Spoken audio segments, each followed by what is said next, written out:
Hello, you weirdos. Welcome back to the Weird Science Comics YouTube channel. I'm Jim, and I'm going to be doing a solo review of Ultimate Spider-Man number 11. I have already done a longer form review with my man Matt for our Marvel Comics podcast that comes out each and every week. So if you want to hear that later on in the week, you can check that out. There is a link to our Marvel Comics podcast in the description of this video. But I'm here right now to talk a little Ultimate Spider-Man. This week, I ended up putting up a video that me and Matt did, talking about how Marvel's at a bad place. They don't have a lot of great books, a lot of great writers, things like that. And some people agreed, some people didn't. But one of the things that I asked is, let me know what books you're enjoying.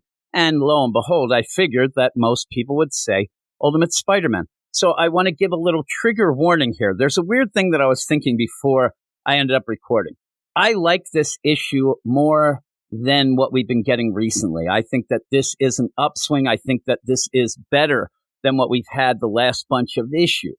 Mainly my problem is that I find this book a little boring. Not a lot of Spider-Man. It's meandering. It seems like it's kind of treading water until we get to the maker, which is still a year away. Now, the trigger warning is that if you really love this book, you're probably going to get mad that I say that this is a better issue. Like, oh, they're all great. Just calm down. Just calm down. I do like this book.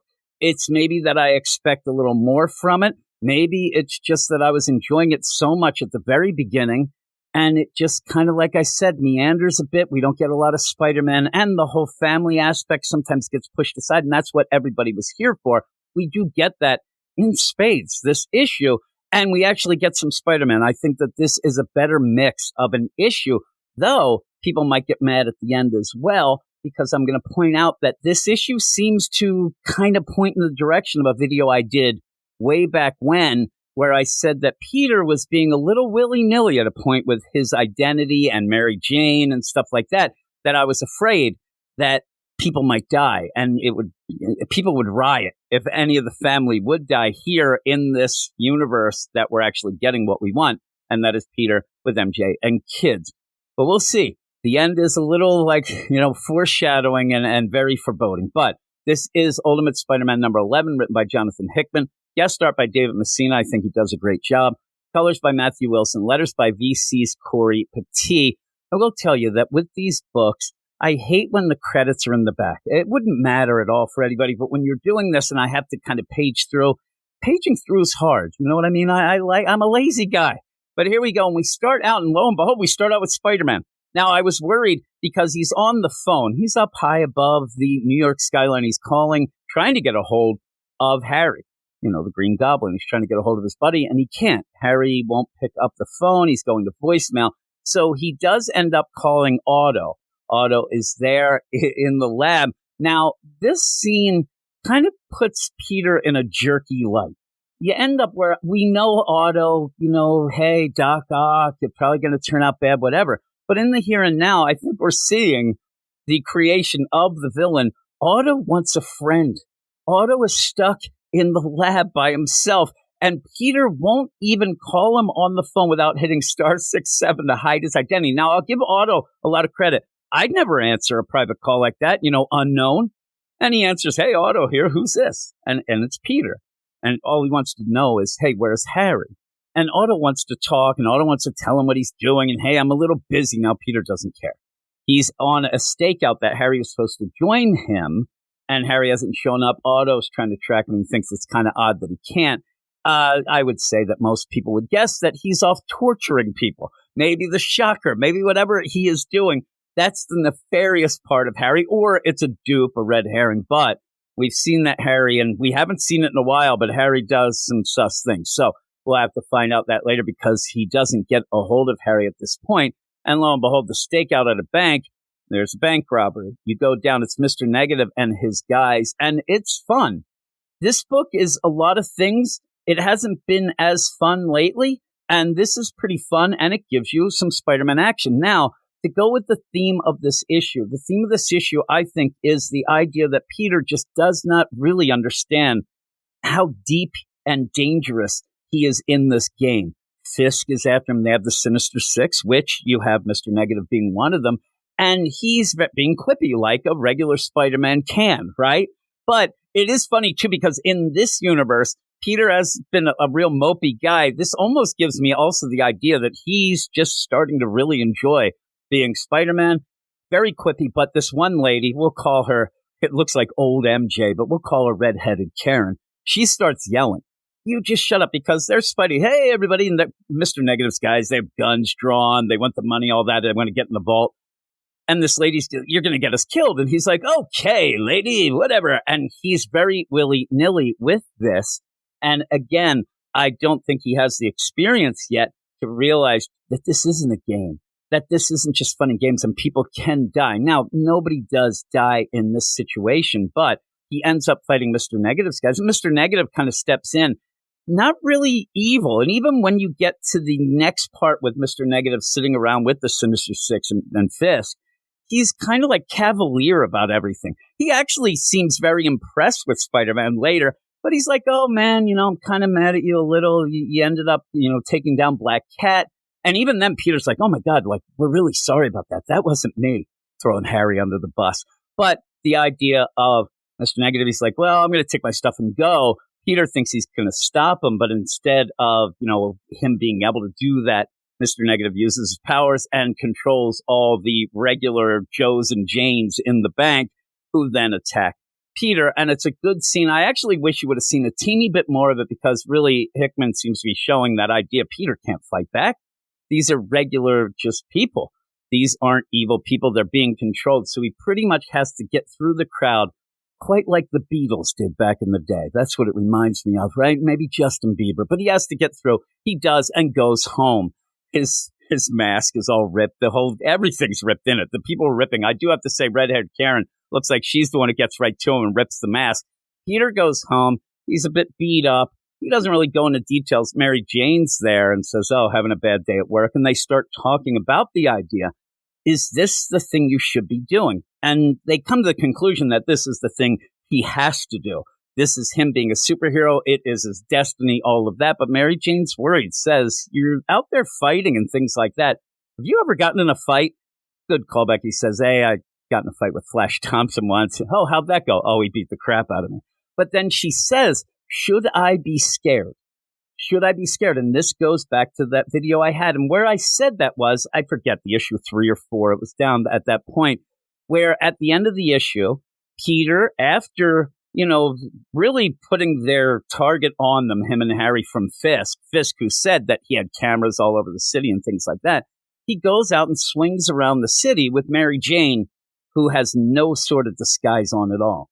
Earlier, a couple issues before, he was doing that with May, his daughter, but she ended up at least having a domino mask on and her made-up costume. But Peter was swinging around as Spider-Man, full view, Mary Jane full out. So I said, this is odd.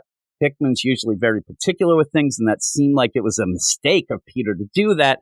Oh, people gave me so much crap and whatever. And I said, I don't want anybody to die. That would be the worst, but it just seemed like it was setting it up. Now here where Mary Jane asks, should I be scared? Peter's like, oh, no, you know what? And he says some weird things here where he says, baby, if I ever come home and tell you it's time to run, be ready to run. Now, to me, that sets up a scene later where he runs home to say run, and they're already hurt, gone, kidnapped, whatever, that he's going to be too late. Later on, Uncle Ben kind of says the same thing. What if you don't know trouble's coming? What if you're not there to protect him? It's very ominous, this whole thing. So you can kind of go, I think this is the issue that you start guessing, you know, is it Richard? Is it May? Is it Mary Jane? Is it Uncle Ben? Is it J. Jonah? Who knows? We'll have to see, but it seems like this is really setting up some big time trouble and some dark times ahead. But you end up even going further where it worries me when Mary Jane wants to fool around. The kids are at school. They have like after school activities. So they're alone. She says, do you want to fool around? He goes, oh, no, oh my God, I forgot I have to go. That seems like one of those things of you could have done it, but you left and then things went wrong. And I hope that's not the case. But you do end up, he has to go, and he says, you know, it's that day. And she's like, oh, yeah, rain check. And he says, definitely, again, very ominous in my mind. And what he's going to go do is go meet Ben. it's the year anniversary. We're at issue 11. It's the year anniversary of the memorial. Not, it's the memorial, not the year anniversary, but the memorial they have every year for everybody who died in that terroristic attack, which includes Aunt May. Now, with that, it was weird. I know, and what they explain is the big ceremony's the next day, but they're going the day before. I don't know if they're going the next day. And if they're not, it's weird to not have Mary Jane and the kids just go with him at this point. I know they're at school and she's at home. Just felt weird.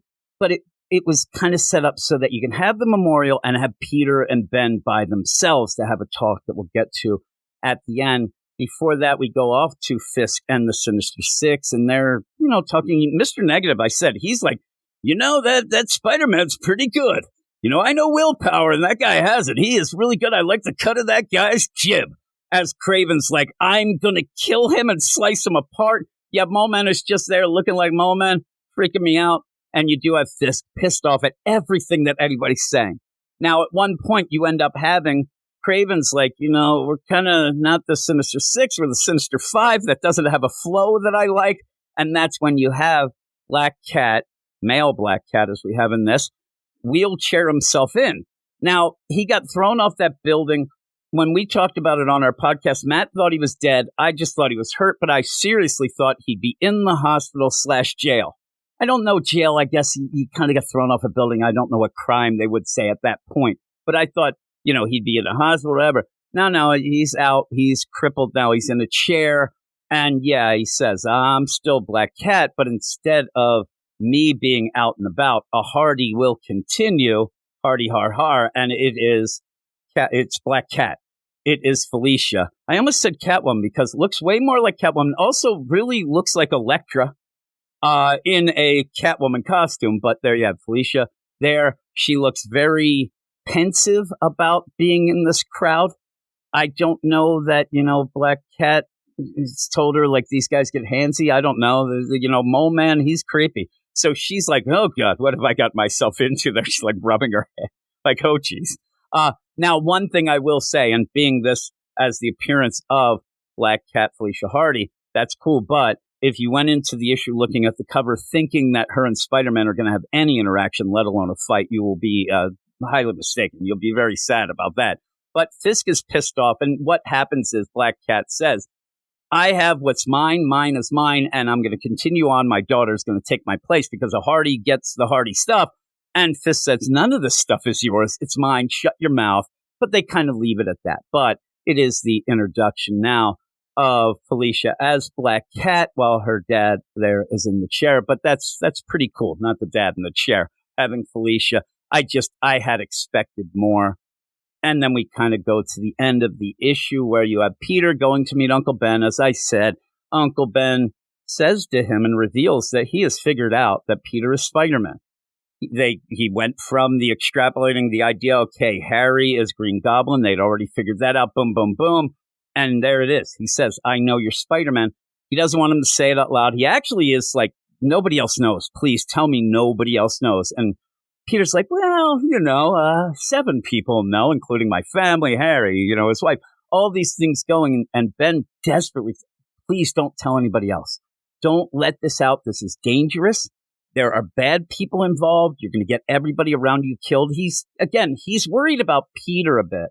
But it's more of the family, and that's why you have a secret identity. And I did like the way that this comes about, because what Ben's doing with the paper with J. Jonah, Peter says, I think May would be very proud of you, what you're doing. And he says, I think that she'd be proud of what you're doing. Says she would like it. I disagree. Aunt May never quite down with Peter being Spider-Man, right? I think that she would be off her rocker yelling and screaming and being worried. I don't think she'd maybe the concept, but not the actual reality of it. I think Aunt May would lose it. But in this, you do have a touching moment, too, where Ben says, it's been another year, all these things going on, and I still haven't gotten Aunt May's stuff out. I still haven't sorted through it.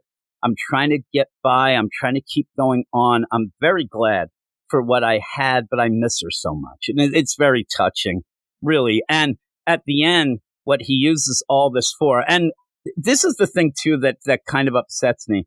We did already have the with great power comes great responsibility talk, which came from Harry.